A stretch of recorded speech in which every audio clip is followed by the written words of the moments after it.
வணக்கம். வாழ்க வளமுடன். ஆன்மீகமும் மருத்துவமும் சில சுவையான செய்திகள், ஆன்மீகம், கோயில்கள் சம்மந்தப்பட்ட.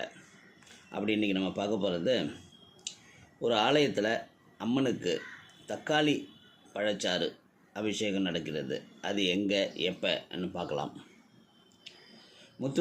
முத்துமாரியம்மன் திருக்கோயில். இது சிவகங்கை மாவட்டத்தில் காரைக்குடி பக்கத்தில் இருக்கிற மீனாட்சிபுரம்ங்கிற ஊரில் இருக்கும் முத்துமாரியம்மன் திருக்கோயிலில் மாசி மற்றும் பங்குனி பெருவிழாக்கள் நடக்கும்போது அம்மனுக்கு வேறு எந்த ஆலயத்திலும் இல்லாத ஒரு தனிச்சிறப்பாக தக்காளி பழத்தை சாறாக பிழிந்து அந்த சாறுகளை அபிஷேக பொருளாக உபயோகப்படுத்தி அம்மனுக்கு அபிஷேகம் செய்விக்கிறார்கள்.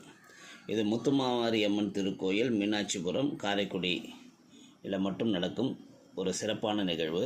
வாழ்க வளமுடன், நலமே சூழ்க.